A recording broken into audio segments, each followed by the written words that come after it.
हम सब वैदिक मैथमेटिक्स पर पहले भी डिस्कशन कर चुके हैं, जहाँ पर हमने कुछ ऐसे टेक्स्ट को जाना था जो कि उस एज में उनकी मैथमेटिकल एडवांसमेंट को दर्शाते थे, जिसका सबूत हमको ब्राह्मण लिटरेचर और सुलभसूत्राज में देखने को मिलता है। लेकिन उस टाइम पर जो मैथमेटिक्स डेवलप हुई थी, उसका यूज़ आज की मैथमेटिक्स की तरह नहीं किया जाता था। उसको बनाने का मेन मकसद ये था कि वो केवल उन समस्याओं से ही डील करती थी जो कि उनके रिचुअल्स को परफॉर्म कराने में आती थीं। जैसे उस मैथमेटिक्स के जरिए वो लोग यज्ञ विधि और अल्टर्स बनाते थे। मतलब बात सिंपल सी है, वैदिक एज में मैथमेटिक्स केवल प्रैक्टिकल एप्लीकेशन के लिए यूज़ होती थी। जो नंबर्स हमको वहाँ पर देखने को मिलते थे, उसमें जीरो मौजूद नहीं था और ना ही कोई प्लेस वैल्यू सिस्टम था। अब आज हम गणित के उस ज्ञान को एक और लेवल ऊपर लेकर जाएंगे। अब हम जानेंगे कि उस सब के बाद हमारी मैथमेटिक्स कितनी ज़्यादा एडवांसमेंट तक पहुंची। जहां बाकी के देश नंबर्स पर स्टडी कर रहे थे, नंबर्स की नॉलेज को गेन कर रहे थे, वहीं दूसरी ओर हमारा देश किसी भी चीज़ के ना होने को भी नंबर्स के फॉर्म में रिप्रेजेंट कर रहा था। मतलब किसी भी चीज़ के ना होने को भी नंबर्स का नाम दे रहा था। खैर, आगे भी हम इस पर डिस्कशन करेंगे, लेकिन लगभग 400 BC से 200 BC पोस्ट वैदिक पीरियड में जैन मैथमेटिशियंस सामने आए। उन्होंने हमारे नंबर्स की सोच को और ज़्यादा लेवल पर डेवलप किया। वो लोग मेनली बड़े बड़े नंबरों में इंटरेस्ट रखते थे। वो लोग ये जानना चाहते थे कि आखिर ये नंबर कब तक चलते रहेंगे, क्या उनका कोई एंड है, या फिर मैथमेटिक्स एक ऐसी फील्ड है जिसका कोई अंत ही नहीं है। वो लोग इन्फिनिटी के कंसेप्ट को समझना चाहते थे। 3rd सेंचुरी BC में मैथमेटिशियन पिंगाले ने नंबर थ्योरी पर काफ़ी इंपॉर्टेंट वर्क किया। इनफैक्ट उन्होंने उन नंबर्स पर भी वर्क किया जिनको आज हम पास्कल ट्रायंगल और फिबोनाची नंबर्स के नाम से जानते हैं। उस पीरियड के कुछ इंपॉर्टेंट मैथमेटिकल वर्क थे वैशाली गणित, सूर्य प्रजनापति, सतंगना सूत्र और भी इसी तरह के इंपॉर्टेंट वर्क। लेकिन जैन मैथमेटिशियंस का सबसे ज़रूरी कंट्रीब्यूशन ये था कि उन्होंने मैथमेटिक्स को अपने खुद के पैरों पर खड़ा कर दिया था। मैथमेटिक्स का खुद का बेसिक ग्राउंड डेवलप कर दिया था। उन्होंने मैथमेटिक्स को रिलीजन और रिचुअल से फ्री कर दिया था। अब मैथमेटिक्स अपने आप में एक इम्पॉर्टेंट ब्रांच बन चुकी थी। अब पोस्ट वैदिक पीरियड की मैथमेटिक्स के डेवलपमेंट के बारे में हमको अलग अलग मैन्यूस्क्रिप्ट से पता चला है। जैसे कि उनमें से एक है बक्सली मैन्यूस्क्रिप्ट। ये वो मैथमेटिकल टेक्स्ट हैं जिनको बिरच पेड़ों की बार्क पर लिखा गया है, और ये मैन्यूस्क्रिप्ट पाकिस्तान के गांव बक्सली में 1888 में मिली है। आप इन इमेजेस को देखिए, ये है बक्सली मैन्यूस्क्रिप्ट जिनको पेड़ की बार्क पर लिखा गया है। इस मैन्यूस्क्रिप्ट के केवल 70 पेजेस आज भी बचे हैं, जिनको अभी ऑक्सफोर्ड यूनिवर्सिटी में सेफली रखा गया है। वैसे ये मैन्यूस्क्रिप्ट शारदा स्क्रिप्टर बेस्ड है, जो कि 8th से लेकर 12th सेंचुरी AD में यूज़ की जाती थी। इसमें मेनली मैथमेटिक्स के रूल के साथ ही साथ एग्जाम्पल और उनके सॉल्यूशन भी मौजूद हैं, और इसमें मेनली अर्थमेटिक और अलजेब्रा मौजूद है। कुछ प्रॉब्लम्स ज्योमेट्री और मेंसुरेशन के भी हैं। लेकिन पोस्ट वैदिक पीरियड में जो इंडिया का सबसे ज़रूरी और सबसे इम्पॉर्टेंट कंट्रीब्यूशन था, वो थी डिस्कवरी ऑफ जीरो और प्लेस वैल्यू सिस्टम का इन्वेंशन। ये दोनों ऐसी चीज़ें थीं जिसके कारण पूरी दुनिया में इन दोनों चीज़ों ने मैथमेटिक्स की फील्ड में काफ़ी बड़ा कंट्रीब्यूशन दिया है। चलिए इसको थोड़ा एलेबोरेट करते हैं। तो सबसे पहले आप ये बात समझिए कि किसी भी नंबर को लिखने के लिए हमको कुछ बेस की ज़रूरत होती है, और दुनिया के अलग अलग हिस्सों में उस समय अलग अलग बेस मौजूद थे। इनफैक्ट अलग अलग सिविलाइजेशंस नंबर्स को अलग अलग बेसिस से रिप्रेजेंट करती थीं। जैसे बेबीलोनियंस बेस 60 का यूज़ करते थे, माया सभ्यता बेस 20 यूज़ करती थी। ऐसे ही इंडिया, अरेबिया और भी दुनिया के अलग अलग हिस्से प्राचीन काल से ही बेस 10 का इस्तेमाल करते हुए आए हैं। बेस 10 का मतलब क्या है कि यहाँ पर 10 नंबर सिंबल्स हैं, 1 से लेके 10 तक। तो जैसे अगर आपको 19 को रिप्रेजेंट करना हो तो आप कैसे करोगे? 10 + 9 = 19। अब 20 को रिप्रेजेंट करने के लिए आपको एक दूसरे सिंबल की ज़रूरत पड़ेगी, जिसकी मदद से आप 20 से लेकर 29 तक सारे नंबर को रिप्रेजेंट कर पाओगे। अब 29 के बाद आपको एक और सिंबल की ज़रूरत पड़ेगी, और फिर उसके बाद एक और सिंबल की ज़रूरत पड़ेगी। तो ऐसे नंबर सिस्टम में आपको कई सारे सिंबल्स की ज़रूरत होती है। इनफैक्ट बड़े नंबर्स को लिखने में तो और भी ज़्यादा प्रॉब्लम्स होती थी, और यही सेम प्रॉब्लम अशोक टाइम की ब्राह्मी नंबर्स में भी मौजूद थी, और बिल्कुल यही सेम प्रॉब्लम रोमन नंबर्स में भी मौजूद है। अब आप ये कह सकते हो कि रोमन नंबर्स में क्या प्रॉब्लम है, उनको तो हम आज भी यूज़ करते हैं। तो ज़रा देखिए, रोमन नंबर्स मेनली सिंबल्स पर डिपेंड करते हैं। मतलब अगर आप नंबर लाइन को मेजर करो तो नंबर लाइन के एक पर्टिकुलर इंटरवल के लिए रोमन नंबर में कुछ सिंबल होते हैं। जैसे ही आप उस पर्टिकुलर इंटरवल को क्रॉस करते हो तो रोमन नंबर में एक पर्टिकुलर सिंबल ऐड हो जाता है और वह भी एक पर्टिकुलर इंटरवल तक फिक्स होता है। और जैसे ही आप अगले इंटरवल को क्रॉस करते हो तो फिर से एक नया सिंबल इंट्रोड्यूस हो जाता है। जैसे यहाँ देखिए, रोमन नंबर में सबसे पहला इंटरवल क्या है, 1 से लेके 4। जैसे आपको 1 को रिप्रेजेंट करना है तो केवल एक लाइन खींचिए। ऐसे ही नंबर 2 के लिए 2 लाइन खींचिए। लेकिन जैसे ही आप 4 को क्रॉस करते हो यानी कि 5, तो 5 को रिप्रेजेंट करने के लिए एक नया सिंबल आ जाता है और वो क्या है, V। इसके बाद जैसे ही आप 9 को क्रॉस करते हो तो 10 को लिखने के लिए एक और नया सिंबल आ जाता है और वो सिंबल क्या है, X।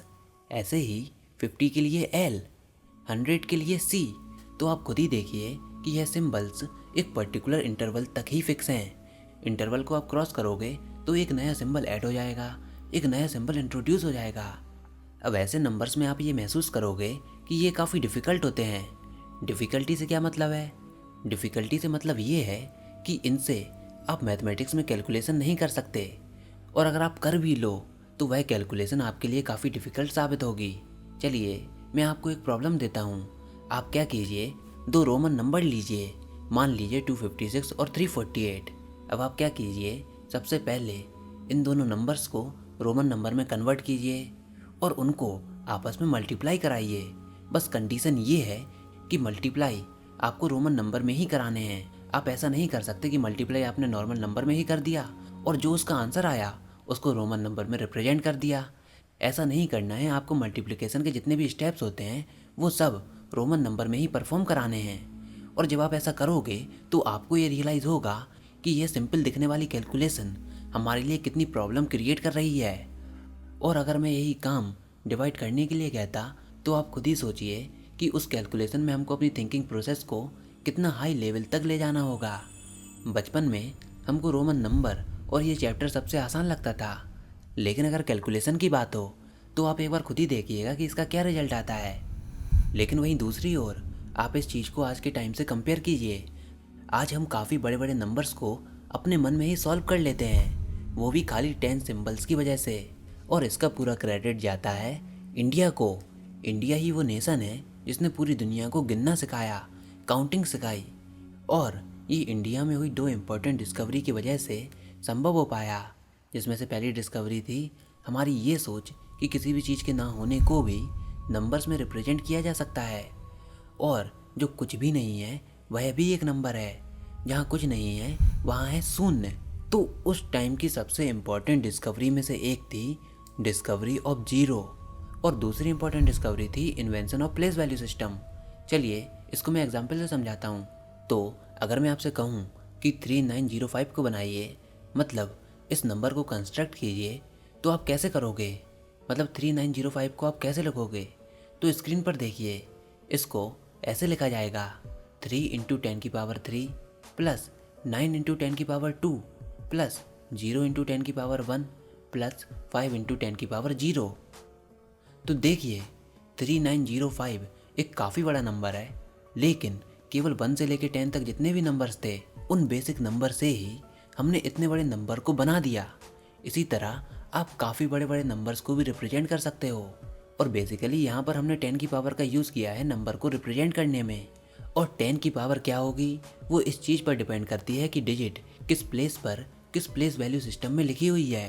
तो इस तरीके का नंबर्स को लिखने का सिस्टम सबसे पहले इंडिया में डेवलप हुआ था और लिटरेचर से हमको ये मालूम पड़ा है कि इस तरीके के नंबर्स को लिखने का सिस्टम 1 से लेकर 3rd सेंचुरी एडी में आ चुका था। हालांकि इससे पहले जीरो की भी डिस्कवरी हो चुकी थी, क्योंकि जीरो के बिना इस सिस्टम को यूज़ नहीं किया जा सकता। खैर डेट्स को लेकर तो अभी भी डाउट है। प्लेस वैल्यू सिस्टम का यूज़ हमको आर्यभट्ट, ब्रह्मगुप्त, बरहामीर और भी कई सारे मैथमेटिशियंस के वर्क में भी देखने को मिला है। इनफैक्ट हमारे मैथमेटिशियंस के इम्पोर्टेंट वर्क को अरेबिक में भी ट्रांसलेट किया गया, जिसके बाद से अरब के लोगों को हमारे इस नंबर सिस्टम के बारे में पता चला और अरब वर्ल्ड ने इसको काफ़ी तेज़ी से अडॉप्ट भी कर लिया और फिर उनके ज़रिए ये सिस्टम यूरोप तक पहुंचा। और यही वह रीज़न है जिसकी वजह से डेसिमल नंबर को आज भी अरेबिक नंबर्स कहा जाता है, इस बात के बावजूद कि यह नंबर सिस्टम इंडिया में इन्वेंट हुआ था। और इन सब रीजन के चलते ये कहा जाता है कि इंडिया ने पूरी दुनिया को नंबरिंग सिखाई, पूरी दुनिया को गिनना सिखाया। और इस बात को खाली मैं नहीं बल्कि कई सारे लोग कहते हैं। इनफैक्ट एल्बर्ट आइंस्टीन ने भी इस बात को कहा था। एल्बर्ट आइंस्टीन ने कहा था, we owe a lot to Indians who taught us how to count without which no worthwhile scientific discovery could have been made. मतलब अगर इंडिया दुनिया को काउंटिंग नहीं सिखाता तो शायद आज कई सारी इंपॉर्टेंट साइंटिफिक डिस्कवरी नहीं हो पाती। इसलिए इंडियन मैथमेटिशियंस का नाम आज भी पूरे वर्ल्ड में गोल्डन लेटर से लिखा जाता है। चलिए मैं आपको इंडियन मैथमेटिशियंस की एक टाइम स्केल दिखाता हूँ कि कौन से मैथमेटिशियन कब आए थे। आप इस टेबल को देखिए। सबसे पहले सुलभ सूत्रार्थ, फिर जैन मैथमेटिशियंस, फिर बक्सली मैन्यूस्क्रिप्ट, फिर 5th सेंचुरी एडी में आर्यभट्ट, 6th सेंचुरी में बराहमीर, 7th सेंचुरी में ब्रह्मगुप्त, ऐसे ही 9th सेंचुरी में महावीर, ऐसे ही और भी मैथमेटिशियंस, श्रीधरा भास्कराचार्य, और मॉडर्न एज में केरला मैथमेटिशियन 14 से लेके 16th सेंचुरी एडी में। और फाइनली एक सबसे इम्पॉर्टेंट नाम श्रीनिवासा रामानुजन 1887 से 1920। और ये जो टाइम पीरियड था, इस टाइम पीरियड में हमारी इंडिया में साइंस और मैथमेटिक्स काफ़ी ज़्यादा एडवांस हुई। मेनली 4 एरियाज़ पर ज़्यादा वर्क हुआ, अर्थमेटिक, अलजेब्रा, ट्रिग्नोमेट्री और नंबर थ्योरी। वहीं दूसरी ओर ग्रीक मैथमेटिक्स केवल ज्योमेट्री तक ही सीमित थी क्योंकि वहाँ पर जीरो का इन्वेंशन नहीं हुआ था। वहीं दूसरी ओर इंडियन मैथमेटिक्स काफ़ी ज़्यादा डेवलप हो चुकी थी। तो दोस्तों फ़िलहाल आज की वीडियो में बस इतना ही। अब अगली वीडियो में प्रोबेबली हम उन सारे एरियाज़ के बारे में जानेंगे जहाँ पर हमारी मैथमेटिक्स एडवांस थी, जैसे अर्थमेटिक, अलजेब्रा, ट्रिग्नोमेट्री, इन सब के बारे में जानेंगे। तो फिलहाल आप बताइए कि आपको यह वीडियो कैसी लगी। आई होप आपको यह वीडियो ज़रूर पसंद आई होगी। अगर ऐसा है तो कमेंट सेक्शन में लिखकर ज़रूर बताइएगा। इस वीडियो को लाइक कीजिए, अपने दोस्तों के साथ शेयर कीजिए, और अगर आपने हमारा चैनल अभी तक सब्सक्राइब नहीं किया तो इसको सब्सक्राइब कर लीजिए ताकि आगे आने वाली कोई वीडियोज़ और अपडेट्स आपसे मिस ना हो पाएँ।